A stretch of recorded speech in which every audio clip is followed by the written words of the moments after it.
It's definitely a win for, overall industry same store sales because it's such a monster. It also could be bad news for some of their competitors, with 14,000 stores in the United States. Listen, man, they know how to run good restaurants, right? Right now, in the US, they're starting to lap some, easier comparisons, and, that's showing up that's helping their results. They're also, doing a good job with, the menu, right? They're bringing back snack wraps. They're bringing back the McCrispy strip.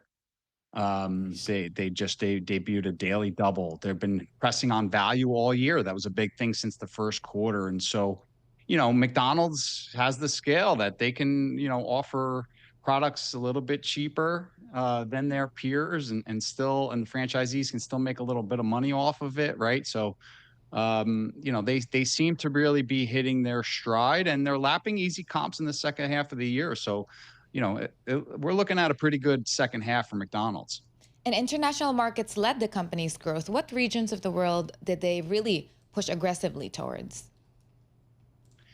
Yeah, they mentioned some really good strength in Germany. They talked about some improvement in some markets that had been struggling, like France and Australia. And so, what they're doing overseas is similar to the U.S. playbook, right? But they're probably ahead of the game, ahead of the US in terms of providing everyday value. Their value messaging has been on point, and it's really helped them grow internationally. And that's why we've seen international grow faster than US for the last year or so.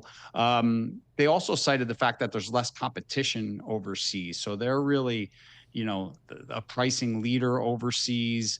They can, same type of thing in the US where they can offer price points that competitors just can't match. And then they're also improving the operations, improving the quality of the product, which has been an ongoing theme here. They're improving the quality of the beef, better burgers, the way they cook the burgers. They're debuting the Big Arch, which is a bigger sized burger in their lineup. They're also expanding chicken overseas. So this company's humming along right now. What does a company say? Like when I think about McDonald's, I think a lot of folks probably feel like the low end, low income consumers probably it's bread and butter there, and maybe that consumers are more at risk in this economic environment. What's the company saying about some of those low end, low income patrons? Yeah, you know what I like about this call, Paul, is that, they're talking about what they can control. They cited the fact that low income consumer traffic is down double digits, right? Versus a small gain for middle income consumers and steady, consistent gains with high income consumers. So they are seeing, weakness with low income consumers like everyone else.